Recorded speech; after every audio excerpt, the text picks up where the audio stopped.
We seem to have momentarily lost our director.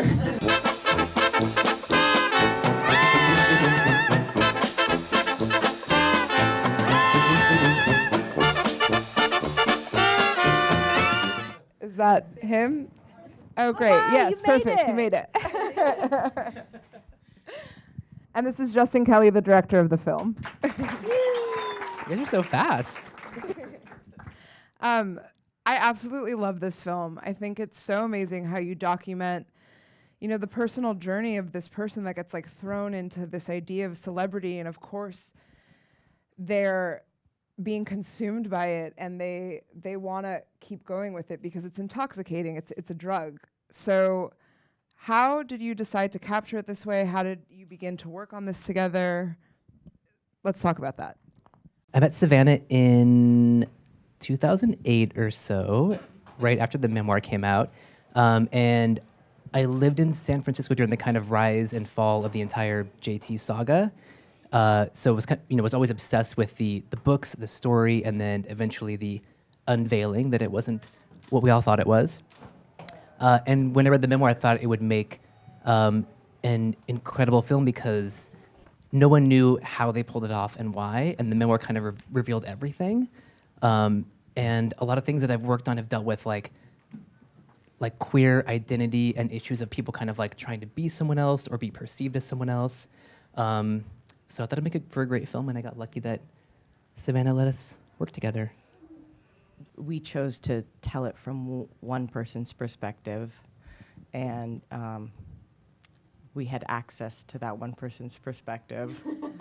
But so in some ways, That's awesome. but it is also, it's like in terms of telling it as detailed as you can from one person's perspective, in turn you give room for someone else's specific point of view. So I think to me that's the only kind of clean way to tell this in terms of how many people were involved in this story.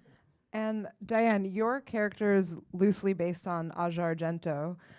So I'd love for you to speak about your preparation for this and kind of what it was like going in to do this and your experience on set.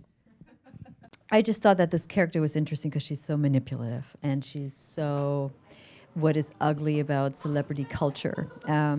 What I witnessed myself in the entertainment industry where, everybody wants to be part of the next hot thing and what's special, and people like to suck out other people's energy and creativity. She was intrigued with JT and she was intrigued with his artistry, and there's something to be said about that. You are attracted to what shines bright.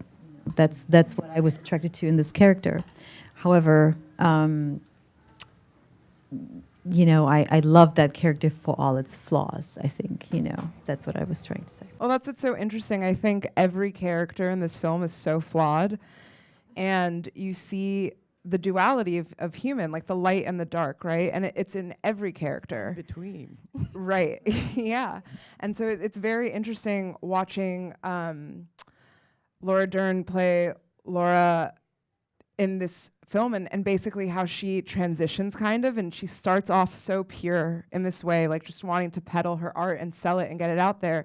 And then she becomes so calculating and manipulative. And the same in a way with your character that's being portrayed by Kristen Stewart. I think she's carried into the darkness kind of through it. And then definitely with your character, Diane. So was that interesting, like in a way, like where you start out on this like pure hopeful note, and then by the end it's kind of like... The goal always was with the film was to, present the story exactly as it happened, without judgment. Mm-hmm. And even though we wrote the script together, Savannah never tried to make sure that her character was created or crafted in any specific way to make themselves look better. Mm-hmm. It was really like, here's what happened, and at the end, you can kind of feel free to judge for yourself. Right. Whether it's like, at the end of the film, whether you think they're brilliant performance artists or horrible people who betrayed the public. It's like, regardless, I think it's cool to kind of tell this story in a very non-judgmental way. How is it for you, because you were playing this role for so many years, to then watch Kristen portray you? How does that feel to watch someone else capture your likeness? It was so clear to me when I would watch Kristen that there were these two different characters and that JT was so separate from the Savannah character, and to go back to that blurring, it's like kind of, I wasn't sure when I was living through it which part was mine and which part was JT's, and so it was very separate. I was embodying this character. I felt very clear when I was watching Kristen do it that this is not the same person as the other person, which Right. to me was kind of it was a breakthrough. Also, Kristen is an amazing mimic, like physical mimic, so. Like, Justin sent me, as we were driving to the set, Lee and I were driving to the set, and there were these test shots that were sent to me, and I did a double take because I thought I couldn't tell that it was Kristen. So that was very interesting, like just to see that uncanniness of somebody who can copy you exactly. Yeah. Diane, what attracted you to this project?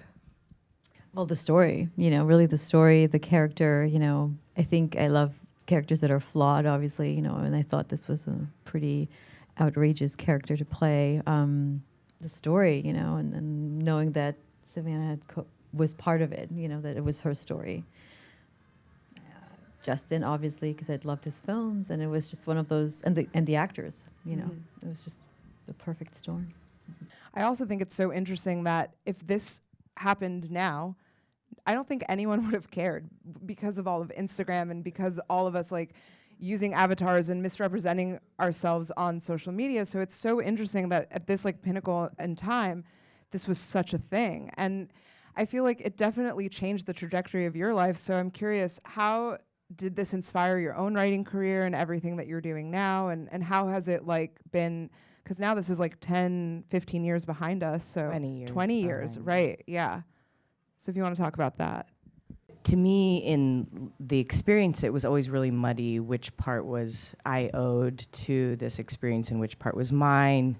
And I feel pretty certain at this point in my life that a lot of the things that I am doing now, I would be doing regardless of this experience. And so, and of course, it informed it has informed my life and my work, but also it was sort of good casting, maybe, in that I was like the right fit and I continued to do it for so many years, partly because I think it spoke to so many things that I was interested in. Justin, I feel like you got such incredible performances out of Diane and Laura and Kristen. What was that like to work with these three women and bringing this to life? I don't like doing a lot of rehearsals. It's more so like meeting up prior, like 2 weeks before the main shoot and going through the script page by page, talking everything through so that we're all on the same page creatively. And then once you get on set, we more so like block, rehearse once and shoot. But if you do all the work kind of ahead of time, it makes it more collaborative, more fun. But I would never want to be, maybe I've been lucky in working with the right actors, but it doesn't seem fun to me to work with anyone who either wants to be told exactly what to do or who wouldn't want to give input. That's the most exciting part about directing is working with actors who, understand the characters almost more than you do.